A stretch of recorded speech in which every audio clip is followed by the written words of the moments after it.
मुझे तुरंत घर पहुंचना होगा। कितनी बारिश हो रही है। मेरी बहनें घर पर अकेली डर रही होंगी। भगवान जी मेरी बहनों की रक्षा कीजिए।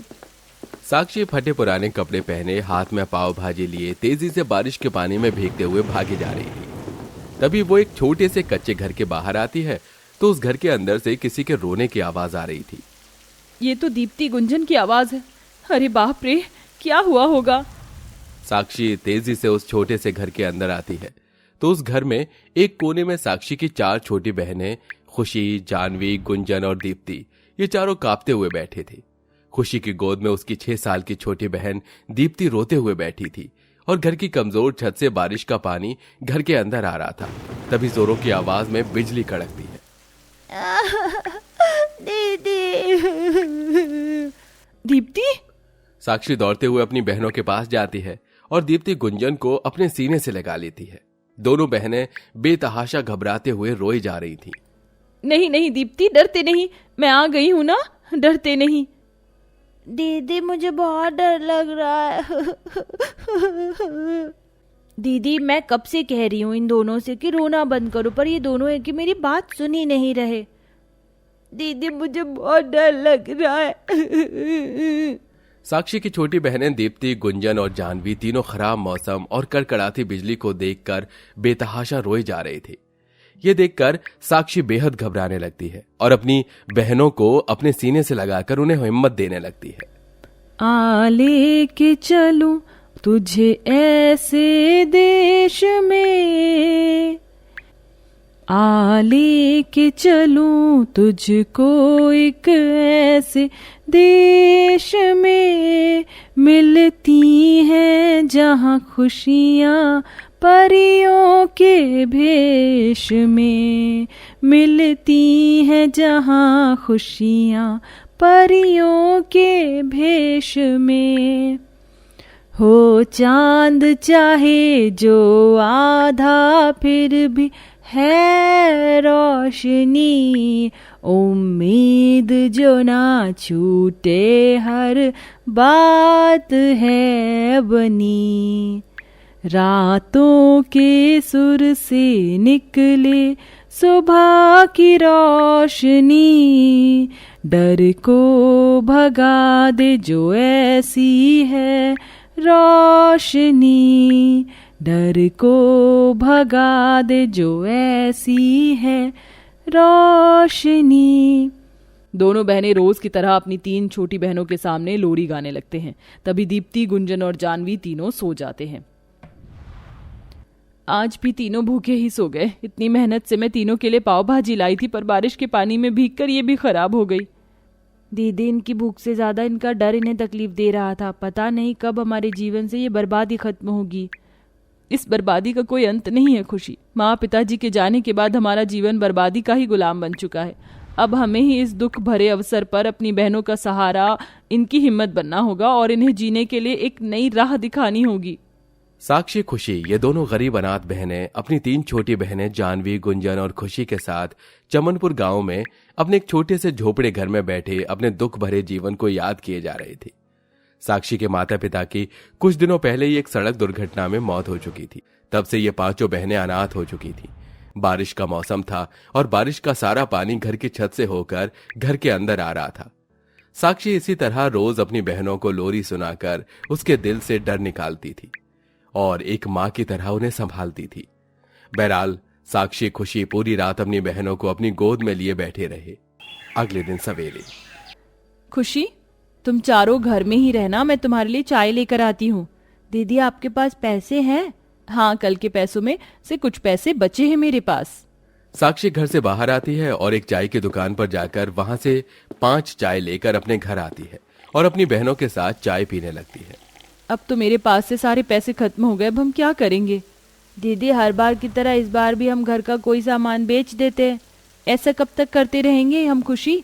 एक दिन जब ये सारा सामान खत्म हो जाएगा उसके बाद क्या करेंगे हम? अब हमें कोई दूसरी तरकीब सोचनी होगी। लगता है अब मुझे गांव में जाकर कोई काम करके पैसे कमाने होंगे, क्योंकि जीवन का गुजारा चलाने के लिए अब कुछ तो करना ही होगा ना हमें। मैं भी आपके साथ काम करने चलूंगी दीदी।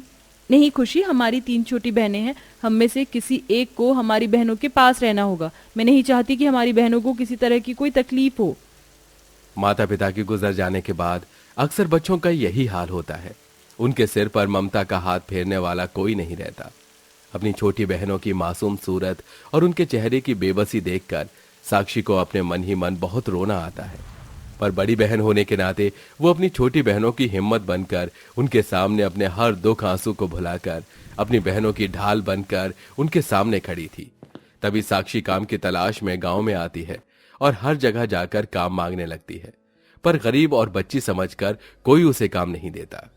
अब क्या करूं, मुझे तो कोई काम ही नहीं दे रहा है। अब मैं अपनी बहनों का ख्याल कैसे रख पाऊंगी। तभी साक्षी को सामने एक शादी का मंडप दिखाई देता है, जहां कई सारे लोग खाना खा रहे थे।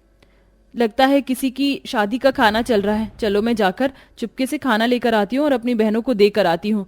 मेरी बहनें सवेरे से घर में भूखी बैठी हैं। तभी बहनों की खातिर साक्षी उस शादी के मंडप में आती है और वहां से काफी सारा खाना लेकर भागते हुए अपने घर आती है और अपनी बहनों को वो खाना खिलाती है। पहली बार इतना अच्छा खाना खाकर दिल को कितना सुकून मिल रहा है। दीदी आप रोज हमारे लिए ऐसे ही खाना लाना। हाँ दीदी बहुत ही अच्छा खाना है ये तो, ऐसा खाना तो मैंने आज तक नहीं खाया। चारों उस खाने को खाकर बड़े खुश होने लगते हैं। अपनी बहनों के चेहरे पर ये मुस्कान देखकर साक्षी की आंखों में आंसू आ जाते हैं। भगवान जी मुझे इस काबिल बना दीजिए कि मैं ऐसी खुशी अपनी बहनों के चेहरों पर हमेशा कायम रख सकूं। तभी साक्षी काम की तलाश में बाहर आती है तो उसे एक महिला दिखाई देती है जो घास का गट्टा अपने सिर पर लिए जा रही थी। काकी जी आप ये घास कहाँ ले जा रहे हो। बेटिया ये घास मैं बेचने ले जा रही हूँ। इसे बेचकर ही तो हम अपना गुजारा चलाते हैं। क्या घास भी बिकती है। हाँ बेटिया, जो लोग मवेशियों का पालनहार करते हैं ना वे लोग हमसे घास खरीदते हैं। काकी जी क्या मैं भी आपके साथ घास बेचने का काम शुरू करूं। मुझे काम की बहुत जरूरत है। हाँ हाँ क्यों नहीं, कल से तुम भी हमारे साथ जंगल में घास तोड़ने चलना।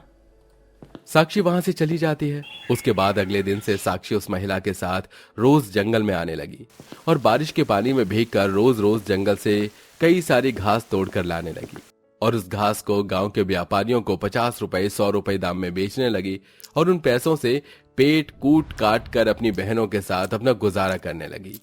इसी तरह कई दिनों तक चलता रहा। एक रात पांचों बहनें अपने छोटे से घर में बैठी थीं और बाहर भयंकर तूफानी बारिश चल रही थी। तेज हवा के कारण साक्षी का घर भी हिल रहा था। बाप रे ये तूफान तो कुछ ज्यादा ही भयानक आया है। हमारा घर तो हिल रहा है, कहीं ये घर गिर न जाए। बहनों निकलो यहाँ से। साक्षी जैसे ही अपनी बहनों को लेकर घर से बाहर आती है तभी उनका वो घर तूफान की वजह से टूटकर जमींदोज हो जाता है।